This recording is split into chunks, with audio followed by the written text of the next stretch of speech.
Major funding for KPBS Evening Edition has been made possible in part by Bill Howe Family of Companies, providing San Diego with plumbing, heating and air, restoration, flood and remodeling services for over 40 years. Call 1-800-BILL-HOWE or visit billhowe.com. And by the Conrad Prebys Foundation, Darlene Marco Shiley, and by the following.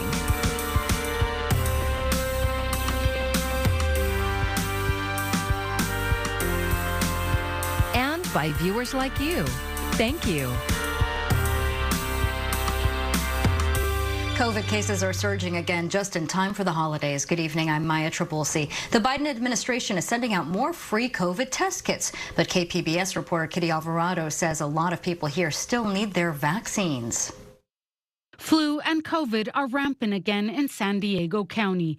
Dr. Cameron Kaiser, the county's deputy public health officer, says this is reminiscent of last winter's surge. And this week they will be reporting more than 4,800 COVID cases and 1,600 flu cases. But that isn't the whole story. Keep in mind, of course, that this number is almost certainly a low estimate due to the amount of home testing that doesn't get reported. And it's still too soon to tell if it's peaking or if it'll keep going up. But either way, there's still a lot of virus out there. And in the last week, about a person a day on average died from the flu and about 2 per day on average from COVID. And the surge isn't just happening here. It's happening nationwide. Last week, there were nearly 500,000 new cases reported, and almost 3,000 died of the virus. In preparation for holiday gatherings, the Biden administration is ramping up critical medical supplies like masks and gloves. It's also opening more mobile vaccination sites and sending out 4 more free COVID tests to households upon request. Kaiser says those home tests are important as holiday gatherings will be happening. We want people to think about how to have a safe holiday. Be mindful of the people in your family who wouldn't do well with flu or COVID. Keep your guest list reasonable. Consider testing with a home test, especially if somebody vulnerable is likely to attend. And he's urging people to stay up on their vaccinations, both flu and COVID. Only 18% of people in San Diego County have received the new COVID booster. Kaiser says that's a concern. Yes, the vast majority of us are going to come out okay, but why roll the dice? Especially when we're finding out things such as long COVID and other kinds of more subtle long-term effects of the virus. The best defense against having any serious issues with it is just not to get infected in the first place. He says people with previous COVID infections can get the vaccine too without waiting, and he's urging people to get it now. The vaccine does take about a week or 2 for it to become effective. So if you get that shot now, that's just in time for the Christmas holiday. Kitty Alvarado, KPBS News. There's a wide spectrum of homelessness, and some people need more help than others to get their lives back in order. KPBS reporter Jacob Ayers says a new safe haven will house nearly 24 San Diegans who need that extra help. The new safe haven is at the Veterans Village of San Diego campus in the Midway District. It'll help residents living with mental illness and chronic substance use conditions. Elizabeth Fitzsimons is the CEO of Episcopal Community Services, who will operate the new 24/7 transitional housing facility. That means clients will come to us from a shelter, and they'll be referred to us, and they'll spend time here sort of rebuilding their lives, starting their path to recovery, starting their path to independence, and then eventually moving on to permanent housing. This project is a partnership between the county and city of San Diego. San Diego Mayor Todd Gloria says it's just one piece of the puzzle to reduce homelessness, and other efforts are underway to shelter those on the streets during the winter months. Where we have multiple sites, largely in the downtown area, that will open up once the temperature gets below a certain level or there's a higher percentage prediction for rain events. But I'm interested in expanding that further. I think our next addition to our inclement weather shelter operations will be the old Central Library, a shuttered building owned by the city that should be put back into use. Gloria says his administration is looking at other city-owned facilities to repurpose for sheltering environments, but finding staffing is a significant issue. Fitzsimons says every new facility counts, and the 11-unit, 22-bed safe haven space is different from most other homeless shelters. It's really meant to be like a home to these people, and it is smaller because they're going to be spending more time here together. And we don't have a time limit on how long that they can be with us. Some of our clients stay with us as long as 2 years. Fitzsimons says the end goal of the new safe haven sites are to break the cycle of homelessness and keep people permanently rehoused. The Veterans Village location will open by early January. Jacob Ayer, KPBS News. Title 42 ends next week, and that's the pandemic-era rule allowing federal immigration officials to return migrants to their home countries. The Department of Homeland Security has a new plan to send resources to the border. It includes hiring nearly 1,000 Border Patrol processing coordinators and 2,500 contractors. The plan also imposes consequences for unlawful entry, targets smugglers, increases facilities to hold detainees, and doubles transportation. The largest water supplier in the nation has declared a drought emergency for all of Southern California, including San Diego County. But local water officials say San Diego is in good shape. Jeff Stevenson is the water resources manager with the San Diego County Water Authority, and he says they have been preparing for drought since the early 90s, when the region's water came from the Metropolitan Water District and surface supplies. Since then, we've added desalinated seawater, recycled water, groundwater, more surface water storage capacity, and other supplies so that we're not reliant on just one or two sources of supply. To keep San Diego drought-proof, Stevenson recommends taking shorter showers, running only full loads of dishes or laundry, and turning irrigation systems off for the winter. You can also find programs and rebates for saving water at watersmartsd.org. Today, California regulators approved the most significant overhaul of the state's solar rules since first subsidizing rooftop solar in 1996. KPBS environment reporter Eric Anderson has the details. The California Public Utilities Commission voted 5-0 to approve proposed changes that were revealed in the fall. The new plan cuts the value of solar-generated electricity sold back to the grid by 75%. That reduces the financial benefit and the incentive for installing solar panels. The CPUC played down that fact. But it ignores the fact that a much larger portion of the customer savings from rooftop solar actually comes from customers powering their electricity needs at home, meeting those needs with their solar energy. Solar advocates call the plan too extreme for California. They argue the state needs to make solar more affordable, not less affordable. The commissioners said their decision was made with the goal of helping California meet its carbon reduction goals, and they agreed that non-solar customers carry a disproportionate share of the costs for maintaining the grid. Our support for this industry has produced a cost shift from solar customers to non-solar customers. That cost shift is an important backdrop for this proceeding in this proposed decision. More than 1.5 million homes in California have solar panels, and the solar and battery storage industry employs about 68,000 workers. The new rules won't take effect until sometime next year, and they don't affect existing solar arrays, just new ones. Eric Anderson, KPBS News. The cost of warmth is rising. The cold temperatures across the country this week are reminding Americans that home heating costs have gone up. Reporter Karen Kafa shows us why prices are up and what you can do to lower your utility bill. Households are paying a lot more this year to guard against winter's chill. The U.S. Energy Information Administration projected most households would see a jump in heating costs based on NOAA's forecast of a slightly colder winter. We expect because of a colder winter, folks are going to be using more energy to heat their homes. The cost of heating a home with natural gas forecast to rise 28% for the winter, October through March. Heating oil up 27% over last winter. Electric heating costs up 10%.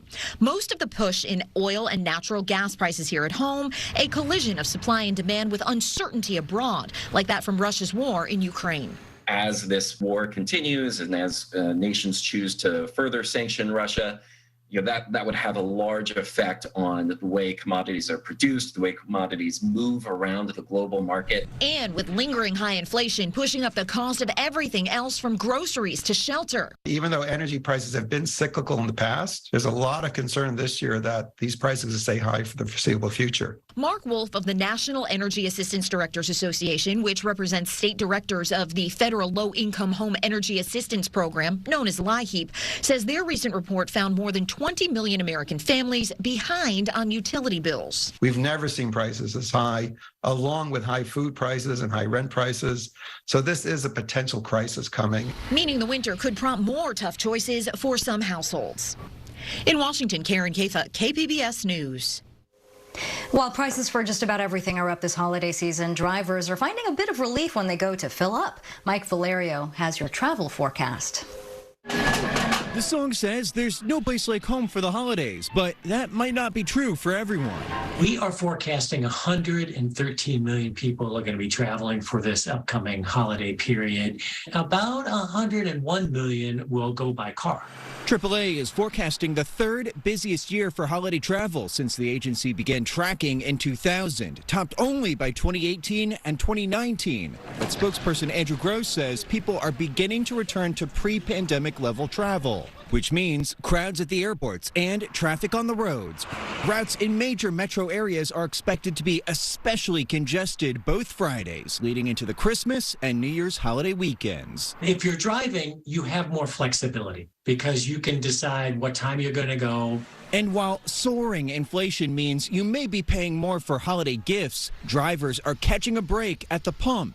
We expect that gasoline prices could be hovering right around the $3 a gallon level, way below even what we saw last year.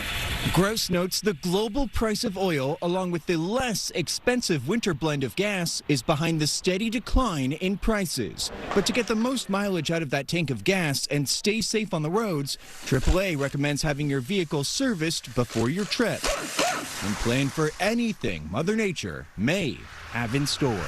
Make sure your fluids are topped, your tires are properly inflated. And also, if there's a big storm coming in and you're driving, you can, choose a different route. Mike Valerio, KPBS News.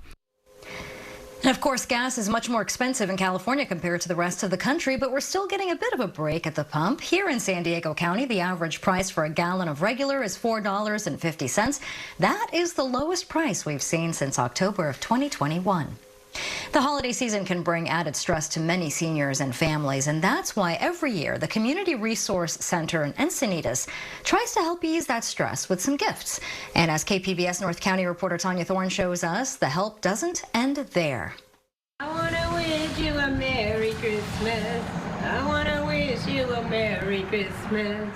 Vivian welcomes some visitors at the Cantabria Senior Homes in Encinitas, an apartment community for low-income seniors.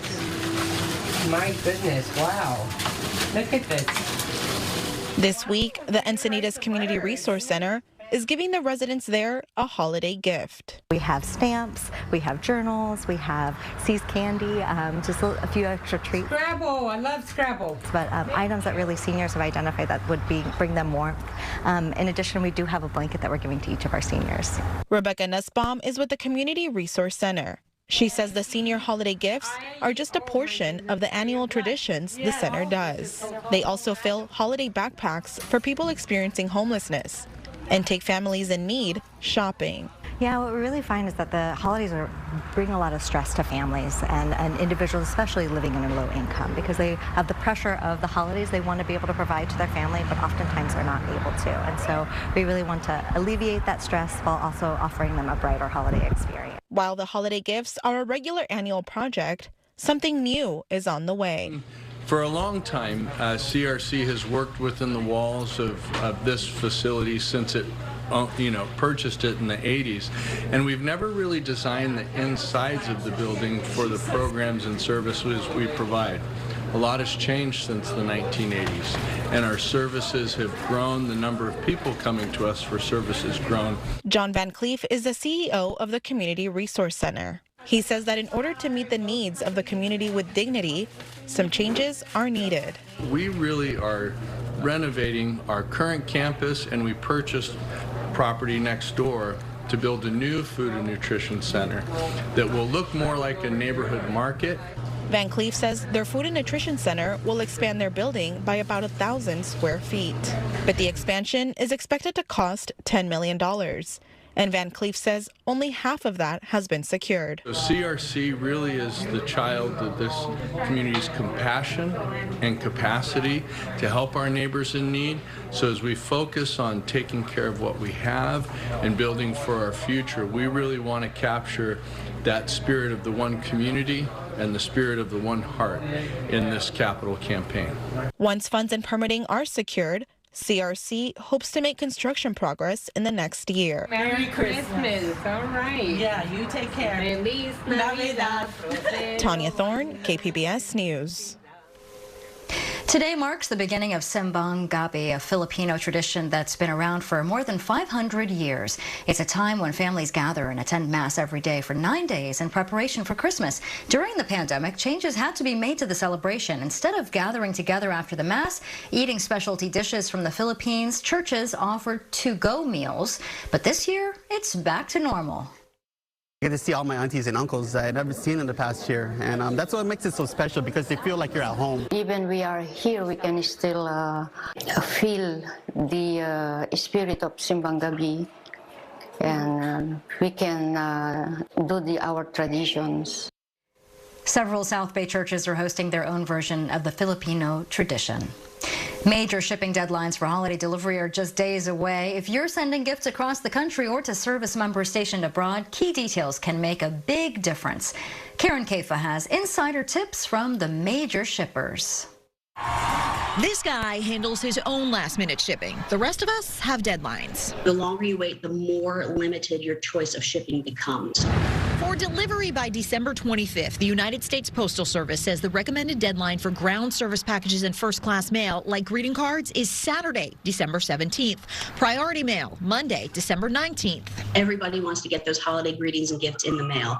So be patient with the retail clerks, be patient with your carrier. Spokesperson Kim Frum says the Postal Service YouTube channel has how-to videos on topics like properly packing a box and addressing a package to a military service member. She also says if you're planning to wrap the outside of your shipping boxes in brown paper or anything else, don't. No brown paper packages, no tied up with string. Do not do that, because you could run the risk of things getting caught in the machinery. UPS used a streamlined digital process to hire for 100,000 seasonal openings. This is our Super Bowl, and we are excited. For UPS, the last day to ship second-day air is Wednesday, December 21st. Next-day air, Thursday, the 22nd. Darren Jones of UPS says their operations are ready for whatever Mother Nature brings. The good news is that we've been doing this for 115 years, so we know a little bit about what we're doing here. For FedEx Express Saver shipments, the deadline is Tuesday, December 20th. FedEx Same Day, Friday, December 23rd. And with all major carriers, the closer to December 25th, the more expensive expedited delivery options will be. In Washington, Karen Kafa, KPBS News. Bonfire-loving San Diegans are having mixed reaction to a new amendment that would restrict where those fires burn. San Diego City Council members voted in favor of an ordinance that would mean fires could only be burned in designated pits and not on the sand at our beaches.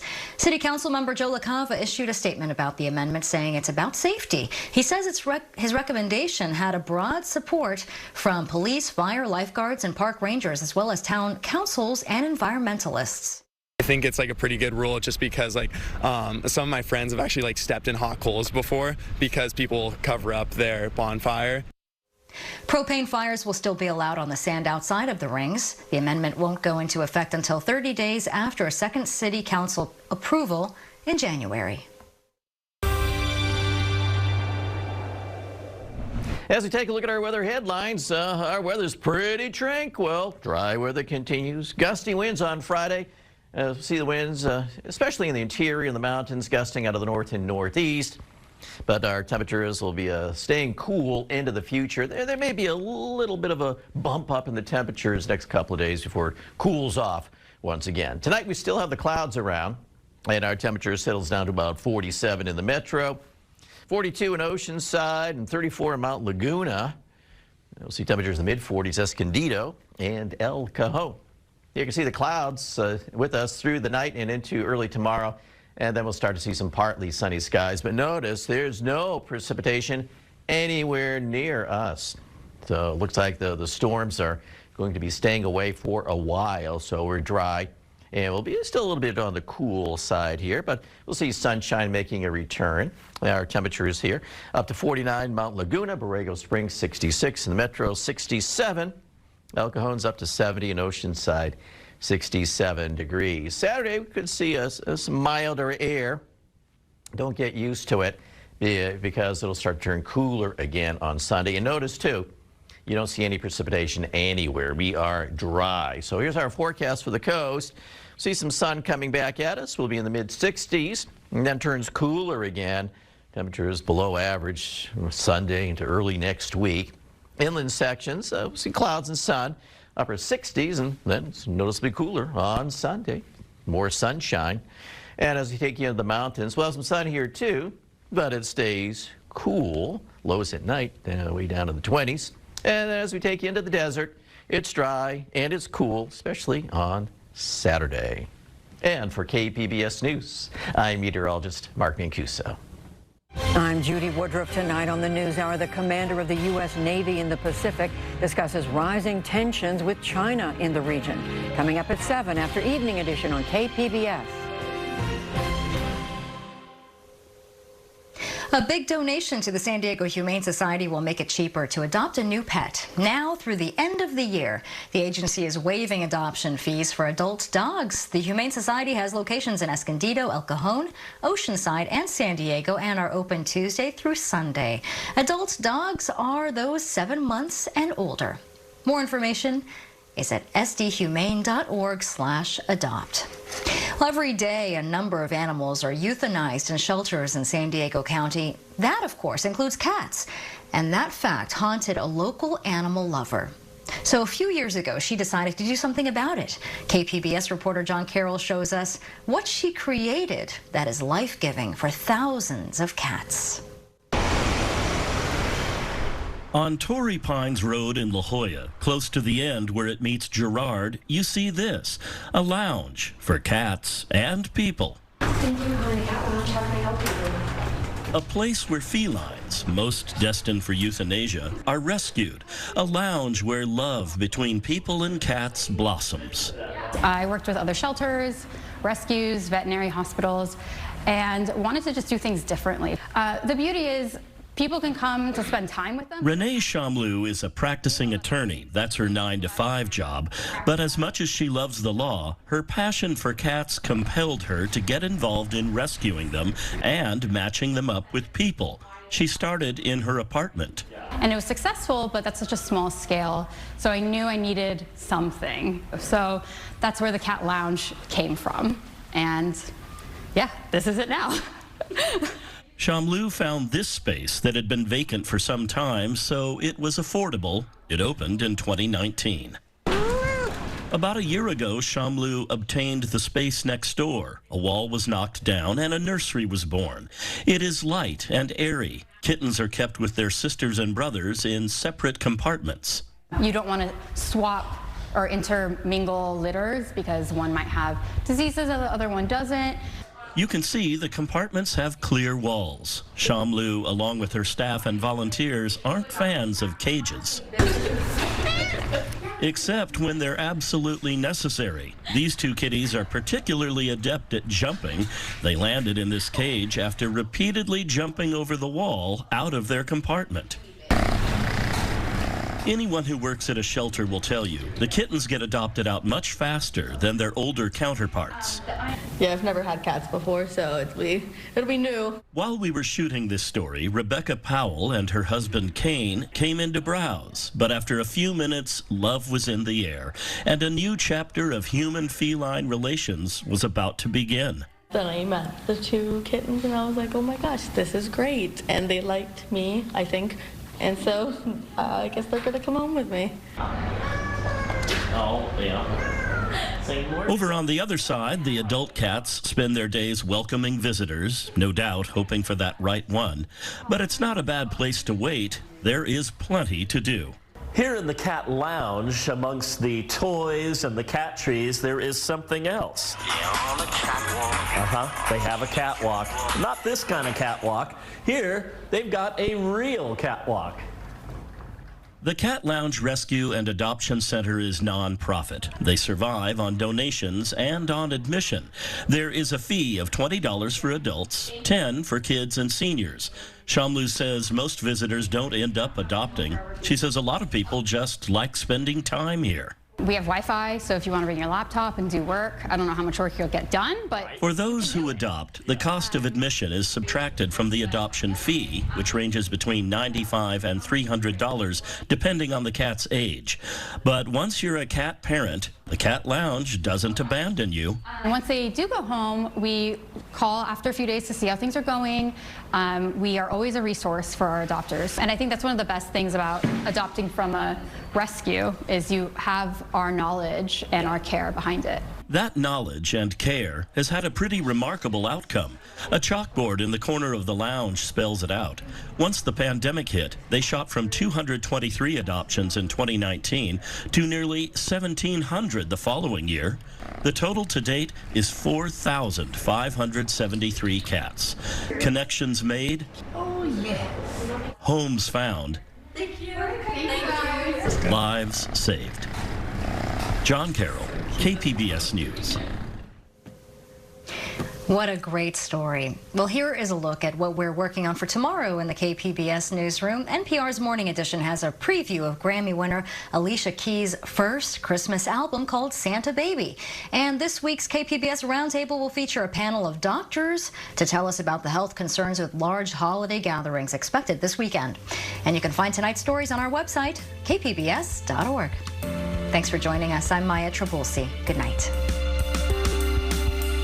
Major funding for KPBS Evening Edition has been made possible in part by Bill Howe Family of Companies, providing San Diego with plumbing, heating and air, restoration, flood and remodeling services for over 40 years.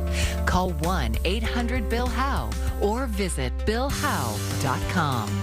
And by the Conrad Previs Foundation, Darlene Marco Shiley, and by the following.